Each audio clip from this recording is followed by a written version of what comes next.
2 ঘন্টার জার্নি বিরক্তি হয়ে সিগারেট জ্বালায় সে। অল্প সময়ের মধ্যে গাড়ির ভিতরে ভরে যায় বয়লার থেকে নির্গত ধোঁয়া।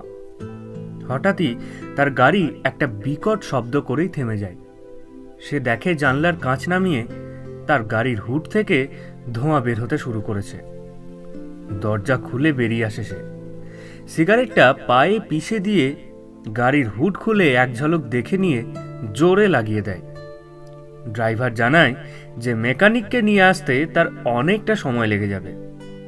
কথাটা শুনে হুডে জোরে কয়েক ঘা লাগিয়ে দিয়ে নিজের রাগটাকে কমানোর চেষ্টা করে আর একটা সিগারেট ধরিয়ে বোঝার চেষ্টা করে যে সে এখন শিলিগুড়ি থেকে ঠিক কতটা দূরে আছে। ওহ গড, গাড়িটাও আজই খারাপ হতে হলো। অন্ধকার আর কুয়াশার মাঝে কেটে যায় অনেকগুলো সময়। ঘড়িতে তখন সবে 11টা।